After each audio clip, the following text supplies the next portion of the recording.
Rick, is this an extinct species? Well, you know, it's interesting. There's a great study that these political scientists do of every senator and every member of Congress's ideology. And so they give them a rating on a scale. It's very accurate. There are now no Republican senators who are more liberal than any Democrat in the Senate. And there are no Democrats who are more conservative than any Republican in the Senate. There's no overlap. And one of the things I was recently looking at was votes against the nomination of Supreme Court nominees. So Scalia, Kennedy were confirmed unanimously.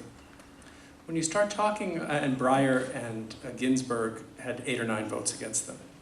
When you look at the recent votes, you had 42 votes cast against Alito, votes in the 30s against Sotomayor, and against Kagan, and against Roberts, who are all on the merits, eminently qualified to be on the Supreme Court. You look at the few who crossed over party lines. They are the Lugers, they're the Ben Nelsons, they're the Olympia Snows, the ones who are leaving.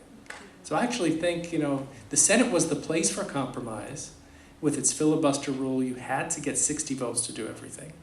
But the people are getting what they want. The Senate is starting to look like the House, and the moderates have disappeared, and so there's not really space. Even John McCain and Orrin Hatch have shifted their policies. So McCain, for example, of McCain-Feingold, voted with the rest of the Republicans to filibuster a bill which would have fixed some of the problems we have with our campaign finance disclosure laws. So there really is no space for compromise right now. So it's a very tough time in the Senate.